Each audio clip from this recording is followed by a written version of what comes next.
Hi, I'm Kerry Webb with BGS Business Blueprint, and we're talking about step number 7 on the 7 steps to blue collar business growth. Review, coach, and improve.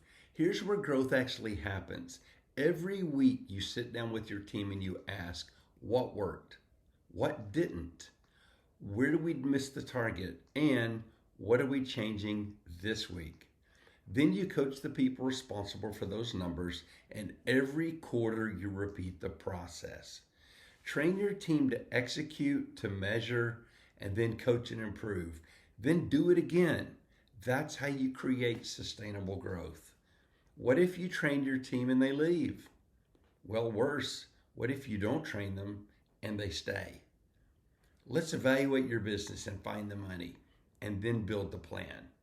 If you watched to the end, please like and subscribe to this video. Your support means a lot. I love helping blue collar business owners grow your business. Build your company, build your team, build your life. I've learned a few things over the years, and if I can help you, I would be delighted to share.